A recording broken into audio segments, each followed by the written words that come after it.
fail. Let's welcome in today's economic panel to talk more about this. With us, Kelly Sadler.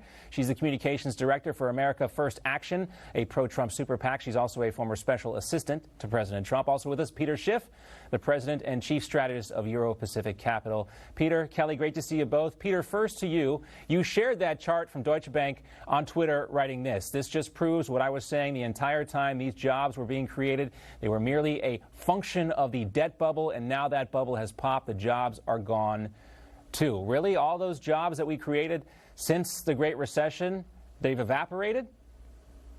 Well, a lot of them have, and a lot of them are not coming back. But, you know, the economic problems started long before the coronavirus. I mean, we had a bubble. The coronavirus simply acted as a pin to prick a bubble that would have deflated eventually anyway and found a different pin, if not the coronavirus. But the reason that the economy is so vulnerable is because it's fake. I mean, Donald Trump was correct when he described the economy as a candidate. He said it was phony. He said we had a credit bubble inflated by the Fed and that we were headed for disaster. And he was right. He inherited that bubble, and it simply got bigger on his watch. He helped blow air into it by increasing government spending while cutting taxes and having the Fed finance the difference. And so now we're starting to pay the piper for more than a decade of cheap money and artificially low interest rates. Had we had a real recession following the 2008 financial crisis, we would have had a real recovery. Instead, the Fed inflated a bubble, and it's doing more of the same policies now, only this time they're going to destroy the dollar. And I think inflation is going to ravage the economy. The new money isn't going to inflate another asset bubble. It's just going to make the cost of living go up.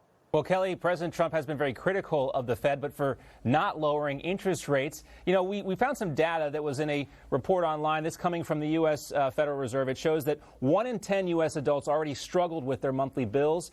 When an unexpected bill of just $400, 27% of Americans would need to borrow money to actually pay for that. 12% said they couldn't cover a $400 expense at all. Was the economy really that good to begin with, Kelly?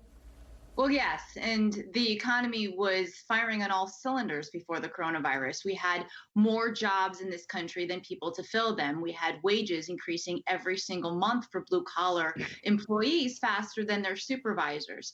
There was, deregulation led to this as well as the tax cuts, and people were feeling good about their economic situation. Now, the coronavirus, unlike the 2008 collapse, I mean, the government shut down the economy. It has nothing to do with these businesses performing poorly. It's to no fault of their own that they had to shut down. And so hopefully with the CARES Act that was passed and getting this money out to small businesses, which are the backbone of the economy, they can keep their doors open for 8 weeks longer. After that, we don't know. We needed another injection, $250 billion, which McConnell is trying to negotiate with Democrats, so that small businesses, some of them won't come out of this, but we're hoping that the majority of them will. Peter, when you look at the CARES Act and what's being done now to try and shore up the U.S. economy, is it enough?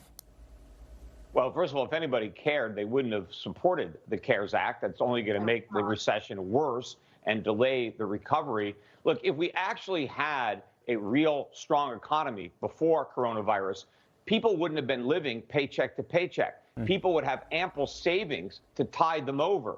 Businesses wouldn't be leveraged to the hilt. They would also have reserves to cover their overhead during this slowdown. The reason that it's hitting us so hard is because the economy was so sick before the coronavirus. If we had a healthy economy, things would be different. I don't know if you can. It was just a bubble. There are stories like the airlines, instead of saving money for a rainy day, they were doing stock buybacks and things like that. I mean, there are certainly examples of this, but what this means for the economy as a whole, we'll continue to examine this, and we'll get it from both sides. Guys like Peter Schiff and Kelly Sadler, thank you both for joining us on this segment.